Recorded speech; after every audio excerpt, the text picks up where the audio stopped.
Sam. Oh yeah. What have you just been doing? Been on the radio. Yeah. Again. Local celebs. I know. Just what you got to do, right? And then I was outside WH Smith's signing my autobiography. Yeah. Yeah. The dip guy. I'm joking, I made that up. Jesus Christ. We started. So this drink has gone right to me head. Oh, go on then. Tell us about the drink, Sam. It's the famous beetroot, turmeric, and wheatgrass powder. What's that? That looks interesting. That's just a bottle of water. Did quite a bit of exercise today. Yeah. Where did you just walk to? Well, I did. So I woke up this morning and I went for a 5-mile walk, and then I got back and sorted my bike out and went out for a ride and done just over 33 miles around Ipswich. And then when I got back, I went on my pedal bike at home, about half an hour on there. Is that what you were on when we FaceTimed? No. No. And then once I'd done that, I jumped on my elliptical machine, and then that was when you FaceTimed me. And then when I'd done that, I had a quick shower and drove down here, and then went for a walk, and went all the way down to Langard Fort because that was really nice. And then I walked back and went for a dip. Well, you put me to shame, really. I just sat on the radio. I mean, I'm training like I've got a mountain to do, mate. Yeah. So, yeah. Yeah. Well, it's been too hot for that, hasn't it? So how's your training been going? Not bad, to be fair. Yeah. Slowly and steadily. I haven't done as much as I wanted to do because I ain't gonna put myself through it in that heat. That was horrendous. But what I did do, I've trained smart. I've been swimming a lot in the sea in the evenings with my daughters, but I've been doing between 50 and 100 burpees in on the shore in the water. No way. Yeah, and then doing like star jumps in between them and that. Really? Yeah. Like, and doing little mini HIIT workouts on the beach. But how do you feel? Great, good, yeah. I think they're a bit easier in the water, but then again they're a bit harder as well because you can't breathe So they're underwater. Hitting the water. they're easier and harder. Yeah, Okay. that didn't make no sense. No, it doesn't make any sense. But that means at least you are training. You're drinking your beetroot juice, which is you're going to forget about, and then you're going to scare yourself when you go to the toilet tomorrow morning. Yeah, no doubt. But yeah, no, I'm glad you're focused, mate. And Yeah.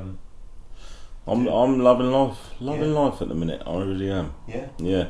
I've got me morning routine sorted again, doing me meditation and me gratitude in the morning. Good. I don't know if I mentioned it on here. I speak so much on different things and different places, like meetings and stuff. I don't know what I've said. Right, local celeb and all that. No, like in my Sorry, recovery and celebrity. stuff. I don't know what I've said on the podcast or at the meetings, but I can really get on for a little while with me meditation in the morning and me gratitude because my mind was racing, and I've just accepted the fact that there'll be some days where I can't do it. But the last few mornings or few weeks really since we got back from Scotland, I've really got back into me meditation, and that helps with me definitely. Yeah, it grounds me first thing in the morning, and once I settle my mind first thing, I notice an improvement in my days. Yeah. And I just had a really overwhelming sense of gratitude. The way I feel, I've really bonded with my little girls even more recently, and that, and just really reaping the rewards from sobriety. Nice. And Summer holidays now, aren't they? Yeah, and I'm looking forward to that. They broke up today. My eldest has just finished preschool. She's going to high school next year. It's crazy, and ironically, I went down to see her quickly from school just to make sure she was all right and everything. I took her some flowers and a card and that down, and then where I went after to do the radio show was where I left school all them years ago before I went to high school, and I haven't been there since. So that was weird, and that brought back some memories from.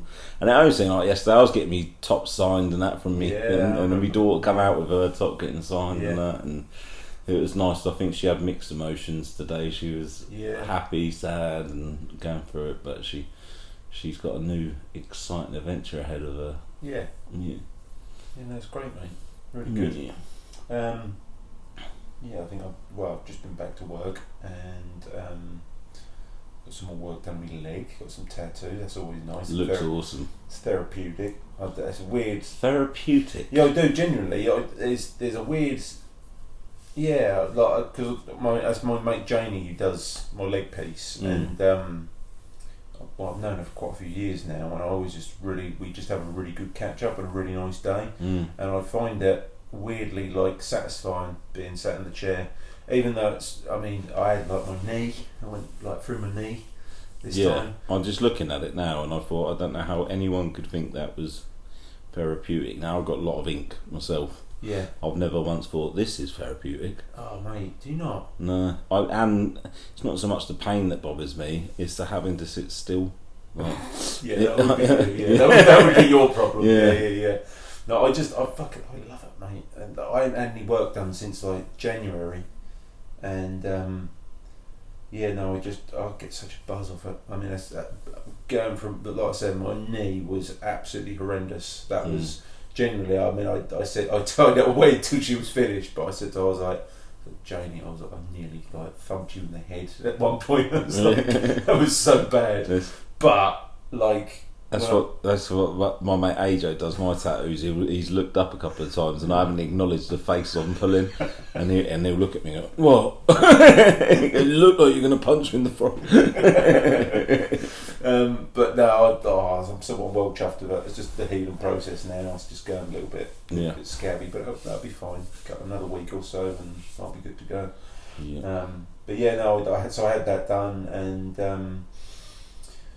it's just been nice. Like the last couple of days, work's been good. I feel a lot more motivated with work. Good things happening. Well, I mean, I'm losing. Well, obviously, I had my mate's wedding not so long ago, but he's going to be leaving work in the next month or two. So that's a little bit sad. So we're going through a bit of adjustment period there, but that's good. Everything's good at work. And a bit of exciting news today. So I'm going to the Arnold Classic up in Birmingham in a couple of months' time, and I've booked to go and see the live Q&A with one of my heroes, David Goggins, who's flying over from the States. That's the bloke that swears at you and he gets you to do all this crazy stuff. Yeah, he's doing a live Q&A, and I've got a picture with him. I can meet him afterwards. And amazing. Where is this? Birmingham. Nice. Mate, I'm so excited. Are you going to run there or? Yeah, probably. Yeah. I'll cycle and run and maybe do some swimming as well. But no, mate, I saw the email flashed up the other day because I was already booked to go because I was going to go see Eddie Hall and just have that's like a big. Oh right, I've seen this. It's like a big event. There's all stands and there's. Seen it advertised on Instagram, I believe. Yeah, there's all there's stalls there and there's all shows going on and whatnot. So I'm going there for the day on Friday. So I've booked to meet Eddie Hall. I've got access to the entire event. And then I just saw flash up on my email the other day. It was like live Q&A with David Goggins. I was just like, book it, whatever, yeah. Fanboy. Honestly, mate, and I'm going. I've got tickets. I'm going to see one of my heroes and hear him talk live and in person. So, I'm very, very excited. I'm excited for you because I know how much you. He's a bit massive inspiration to you, isn't he? Yeah, he's definitely one of my heroes. Just tell them briefly what he's all about because people might not have heard of him. So he's famous for he's written his book Can't Hurt Me, which is available on all platforms. Or I've got it I've got a signed copy which I was fortunate. That's a long story, but I was fortunate off of an event that I'd done. I got a signed copy of his book, which was really cool. But that's also available on Audible. So I've read the book and I've listened to it on Audible as well because it's read by someone else. But in between each chapter, he talks about the chapter as well and adds bits and parts of the story that aren't in the book. Yeah, which is awesome. He's a former Navy SEAL, Special Forces. But he also got into ultra extreme sports. So he was like 300 pounds and he started running, and then he got obsessed, and he's done ultra marathons, he's done Ironmans, and very inspirational. And now he is just this force of positivity who he travels around all over the States and gives talks, and his social media that he has, and he always posts these inspirational videos. And I think he talks to himself mentally how you do, like, come on you fucker, get it done. Yeah, I'm genuinely from like. Whereas me, I need someone in my head going, come on, it'll be alright. No, so let's wrap you up in a bit of cotton wool and get you up the mountain. From reading his book, from listening to him on Audible, watching his videos, there's like parts of me, especially when I'm out running or I'm cycling and I hit them like walls or you hit them hard points, and I can hear Goggins and his motivational like yelling come on motherfucker. Yeah, like his things in my head, and he's absolute, and I describe him as like a force of positivity. He's just an absolute man mountain of, and I think everyone needs someone like that. I like Joe Wicks like that. I think, but you need these people to look up to for something to aim towards. I think. No doubt. And I think someone like David Goggins, anyone from any part of life can take what he says, because he in his book he goes into a lot of depth about his childhood, and he suffered horrendous childhood, from an abusive father to awful racism, having a gun pulled on him, and as a young man, and he had a really rough time growing up, and he ended up, like 300 pounds. He was like he was like an exterminator. He used to go around and like clear out vermin from like restaurants and like fast food places, and that was his job. And then he found himself sat on his sofa, 300 pounds, and he saw this advert come on for advertising for recruitment for the Navy SEALs, and that was described as like the hardest training regimen going. And something in him just clicked, and he was like, "Yeah, I'm gonna fucking do that." Yeah. I think all the most inspirational people have come through. You have to go through shit to be able to help people. I was thinking that the other day. Like, I try and help people now. I wouldn't have been able to help anyone if I hadn't been through all the shit I've been through. Same with him. He wouldn't have been able to help anyone. Every time people are inspiring and helping people, it's through shit that they've been through, and then I think that's why people bang on about it so much. We've done a podcast where we said take the mick out of vegans, and we said you don't have to know about someone being a vegan because they'll tell you. And my friend that's a vegan said, bit like someone going sober. I thought touche. But I think you go on and you try and make sense of the shit that you've been through, like he is or I am or whoever, and to help other people. You don't want to, because you've been through it, you don't want other people to do it, and that's what inspires, and that's what I've always said. I wouldn't change anything I've ever been through, because I wouldn't be the man I was today if I hadn't been through that shit. No doubt, and I'm the same, mate. Everything that I've been through, that defines me, and that is the person I am today. And it inspires you now to be the man you are, doesn't it? Christ, I mean, it's like that's 10 years now since my life completely changed. And everything I've done the past 10 years has been off the back of that, and I wouldn't change any of it. At all. No, I wouldn't either, to be honest. I'll probably make it a bit smoother a ride, not too bumpy or lumpy like this beetroot. Oh dear! But yes, so I've got that coming up in a couple of months, so I'm very, very excited about that. I've got I'm working all this week. I'm away on a course next week. That was what I was going to text you back about. I'm away on a course for work, so can't do the couple of days over in Bristol. So is that because we can't do the podcast Wednesday? Probably not. I'll be travelling and I'll be in a hotel in Bristol. Rock and roll lifestyle. Yeah, what kind of saying that is, you know what I'm saying? Yeah, that's cool. We'll sort something else out. Today, I asked people for suggestions. I think it was Laura Watts wants us to talk about grief in an episode. I thought we could Nice. talk a bit about that today. We are going to do a follow-up episode on grief as well. Yep. With a guest soon. Mm-hmm. I suppose I've lost people. Everyone has. Yeah. There's Part one, of life. yeah, it's one story that sticks out more. The grief grief has always affected me when I've lost loved ones and stuff as well. The biggest, the hardest loss, not the hardest loss. Like obviously, I lost my nan at Grimwood. She had dementia.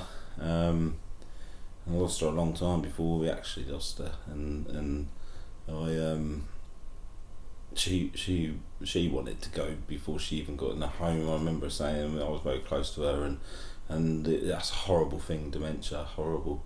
So when she went, it wasn't not relief. Well, I suppose it was, and then it took a while before that sunk in. I remember we were all round her bed, and So you got to be with her.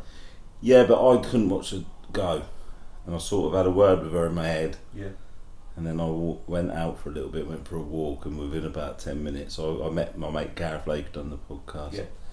And with about 10 minutes, my mum rang me and said she's gone. So I went back, but I remember just like screaming, like, ah! And Gareth grabbed me and like was holding me for a bit, and then went back and I said goodbye to her properly, but I just couldn't be there.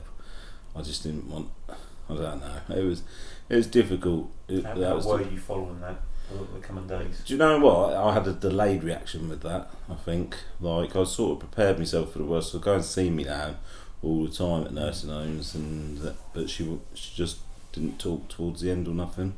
So it was difficult. Yeah, and then it weren't until I sort of shut it out of my memory, and it weren't until even recently, really, where I just thought never going to see me nan again. Do you know what I mean? Yeah. Which is hard, but the death in that affected me the most, I'd say, because of how it was.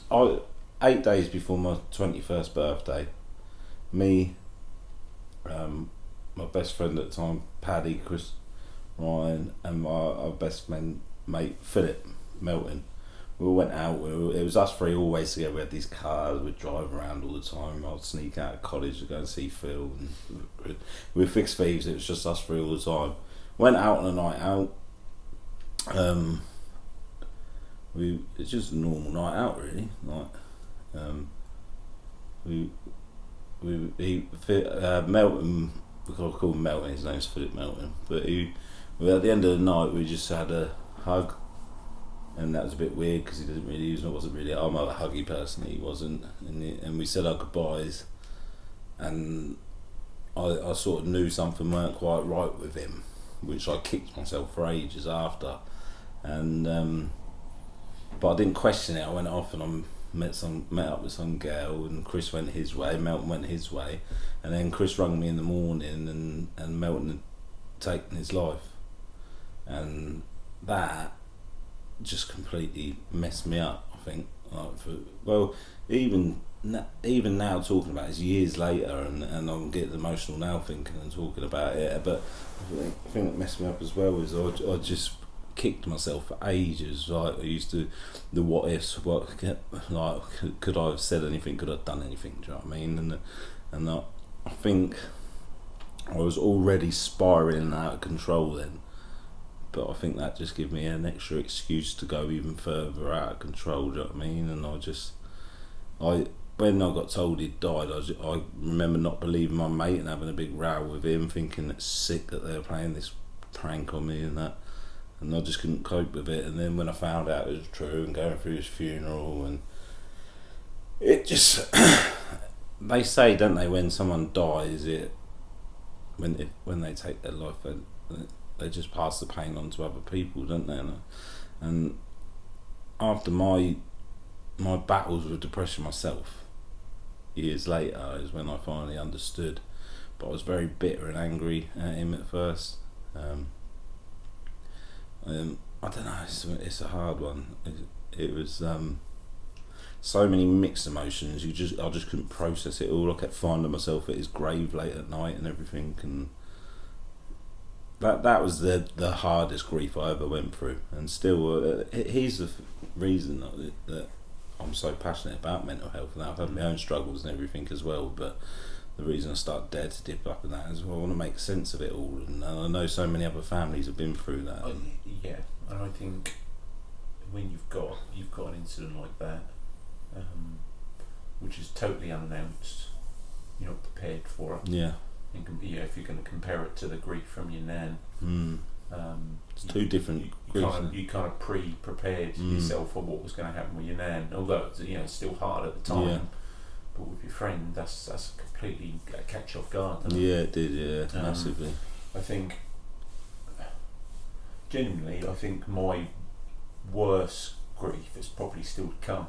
But I don't think, when I think about my own, I think, I had from a youngster, I remember from like family pets dying, I was always really attached with like the family pets, and I think the first form of grief that I can think when I was a kid was when my dog died, and I was gutted. I remember I was so sad and upset about it.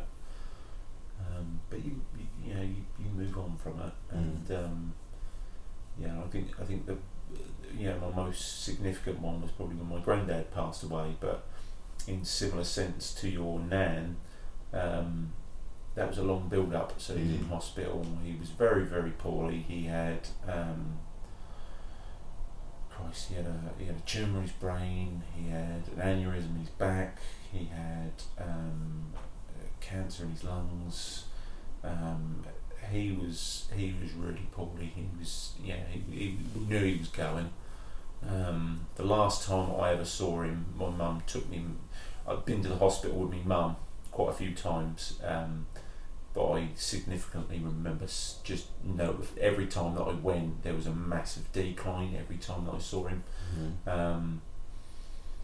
But I held on to the memories of being there and talking to him, because he still had his personality. He was he was such a character, my granddad. And the last time that I went and saw him, I think I dealt with the fact he was gone even then, even though he was still alive. He wasn't himself. He'd gone. Like he wasn't my granddad anymore. Do you know what I mean? He was still alive, but he was gone. He just wasn't there, and they allowed him to go home, to die at home.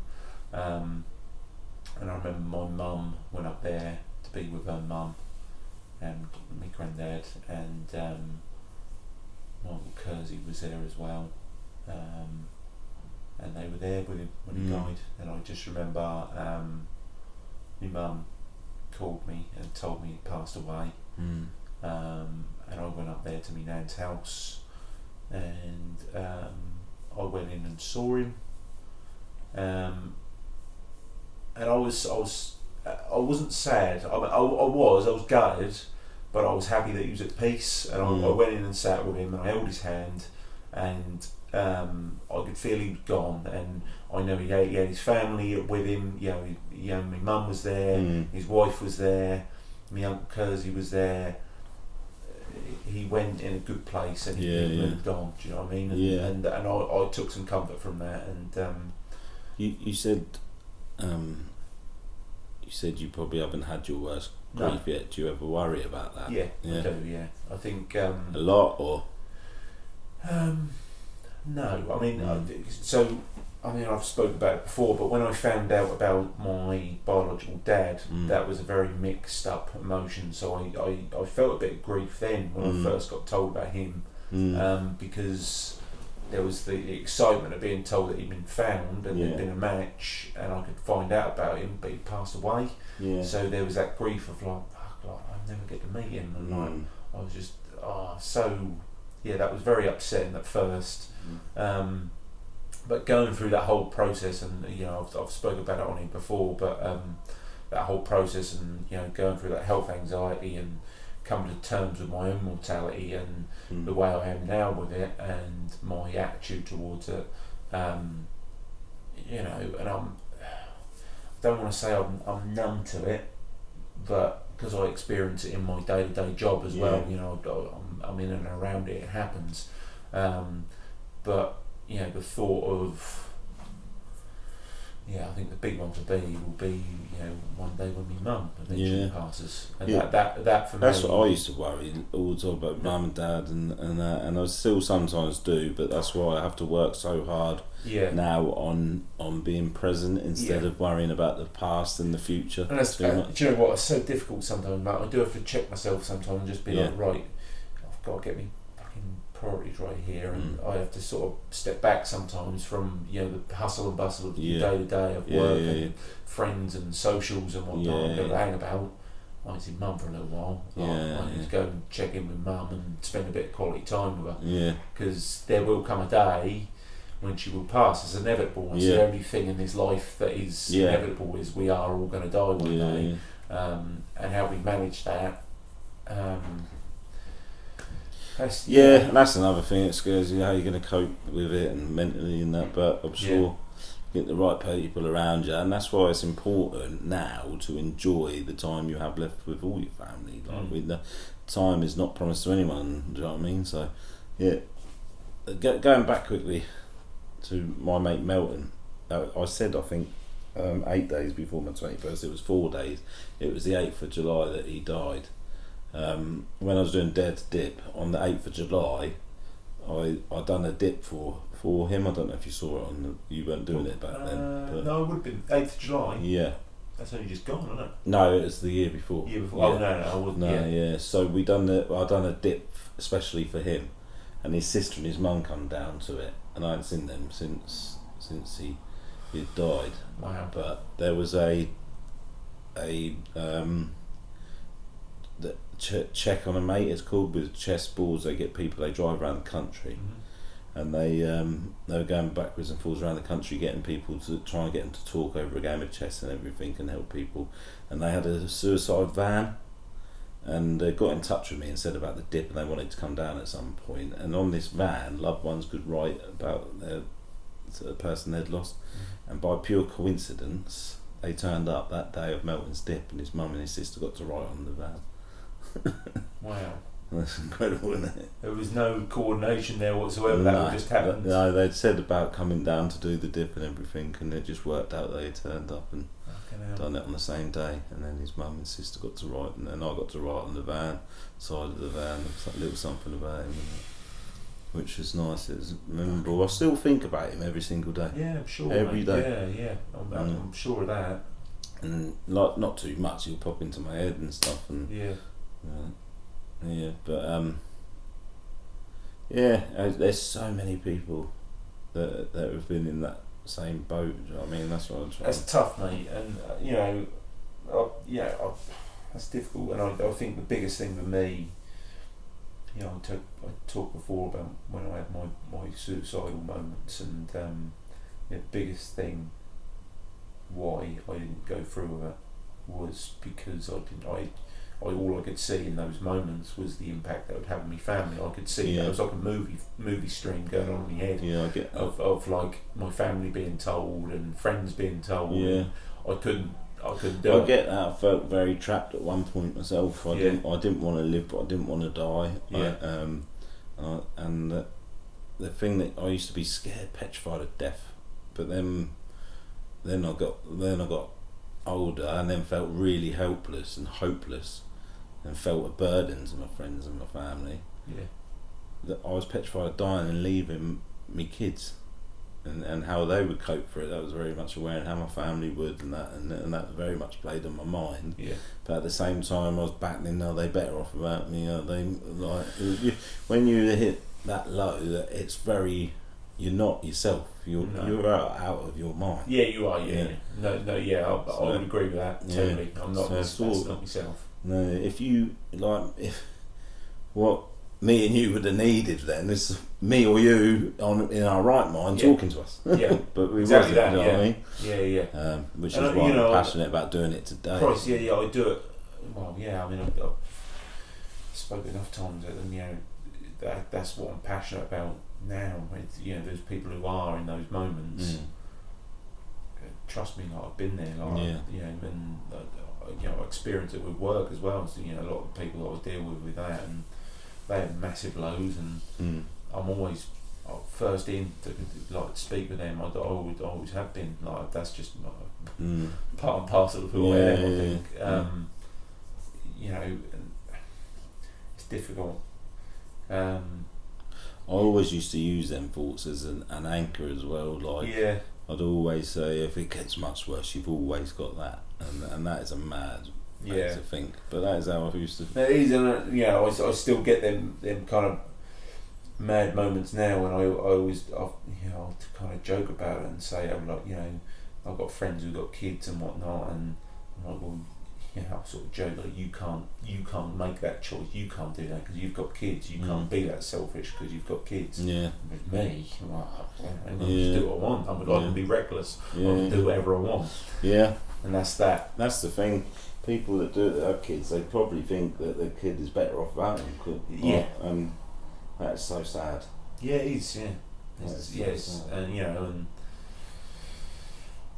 to get back to those feelings of grief, I couldn't even. You know, that was what turned me away from it, and I think. But these things are part and parcel, mate. They've become a lot more common now, and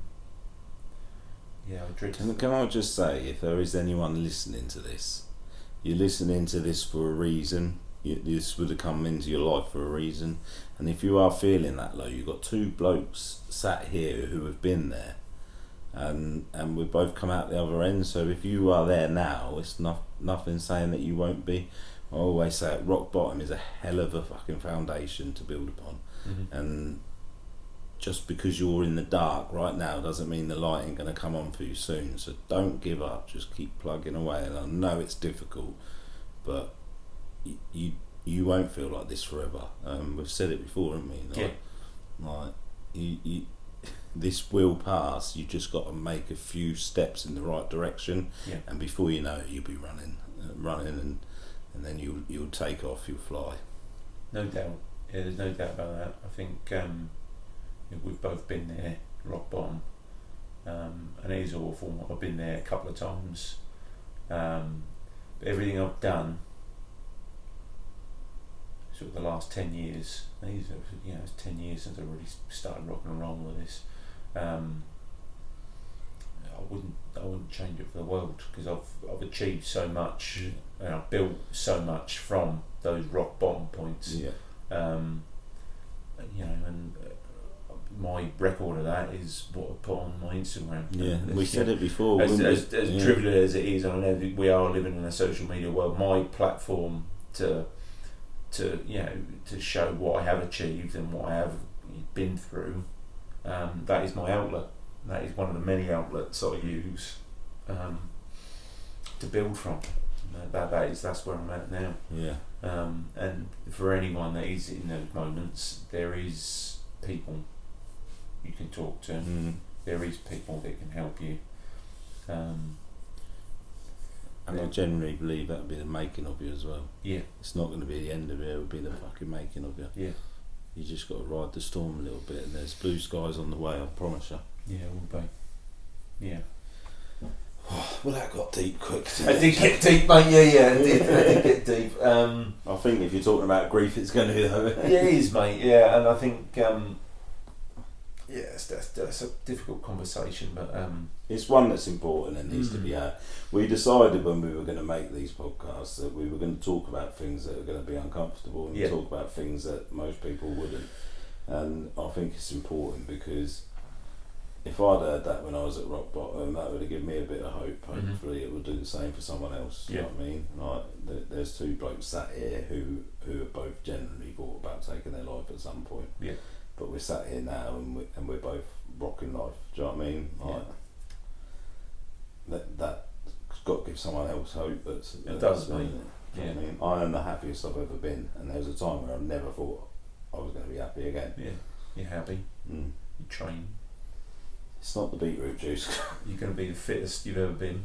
You're going to achieve that. One day you're going to post that coat that's still sat there on your hand. That's not. It's in the car.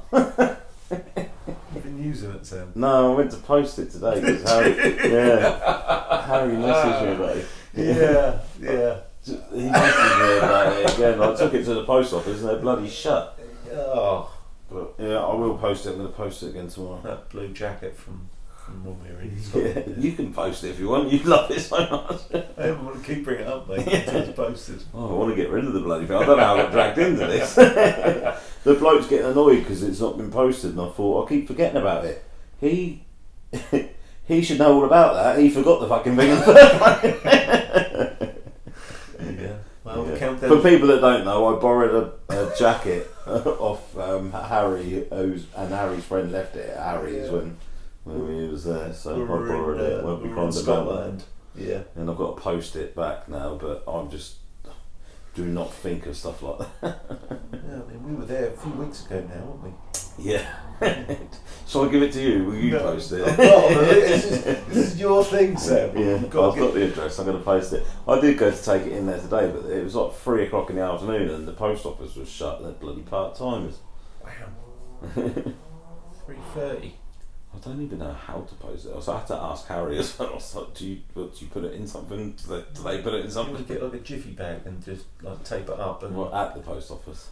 Yeah, you can get it. I've never ever posted anything in my life. What? Have you then? Who do you post stuff to?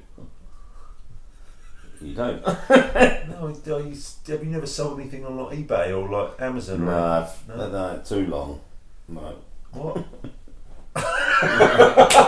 Cool, mate. I refuse to buy clothes off eBay or anything, off Amazon or anything, because if it don't fit, I wouldn't know or be bothered to send it back. I'll just keep it, even though it didn't fit. I buy all my stuff once I've tried it on. Part of life you've just never experienced.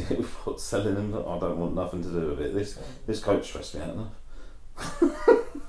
Jesus. Okay, fair enough. All right, mate. Well, it's been good talking. Yeah, We got deep. we did. We'll have to sort something out for next week. Or Yeah, maybe. and when you're back, we've got a few guests lined up. Yeah. I'll tell you about them off there, but I've got some exciting stuff lined Why up. did you say it like that? What did I say? On two button off hair. I don't know. Why did you do it like that? I don't know. Okay. It's Anyway. the beetroot juice. Anyway, Is my tongue purple? Don't blame the beetroot juice. Is my tongue purple? No, it's not. Anyway, thank you for everyone listening. Like and subscribe. Dare to Talk on Spotify, YouTube. Sam and I are on Instagram and Facebook as Jackie Boy Shep and Dare _2_ dip Yeah. on Instagram.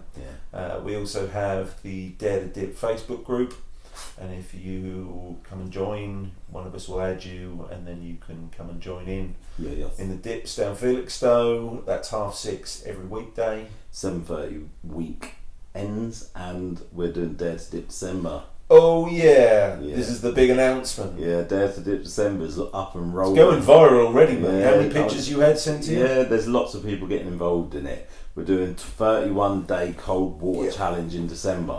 Big month. Yeah. So we're going to get anyone involved, anyone interested. All you have to do is you don't have to get in the sea every day, but you have to do some form of cold water therapy every single day in December.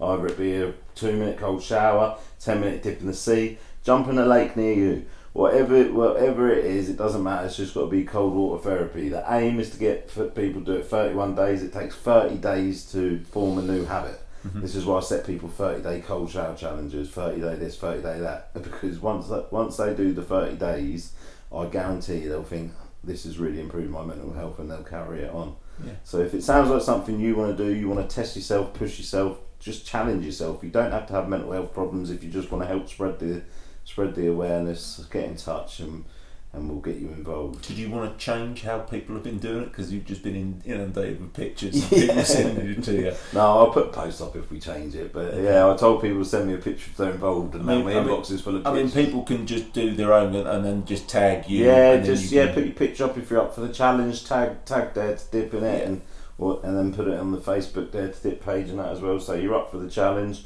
We're raising money and awareness. We're raising awareness for mental health. Yeah. That's the most important thing. Well, not the most important thing, Yes, but there's Anxiety UK is still in my in my bio, and in Jack's bio is the British Heart Foundation.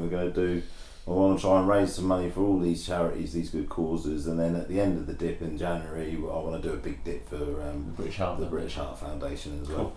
But we'll tell you more about that. So get involved. Get involved. We're a little ways out, but it's nice to get promoted. That's why I'm doing it now, so that people can start to build. If you're going to take on this challenge, I would highly recommend you start getting in the sea, getting in cold showers and that now. This is probably the best time to do it, isn't it? Because start getting yourself immune to it a little bit. Yeah, the water's a lot warmer. It's a lot easier at home. My mum does it every day now. She's doing cold showers. Yeah. I've asked her if she's up for doing December, and she just went, "Yeah, of course." Yeah. She was like, "Yeah, I've been doing it for ages anyway." I was like, "Yeah, it's going to be a bit different in December." You see them pipes when they get cold in December. Right. But yes, so thank you everyone. Like and describe. Describe? That's why I do it. I'll leave it to you. Alright, will you say my bit with me then? Peace out! Peace out! Yeah!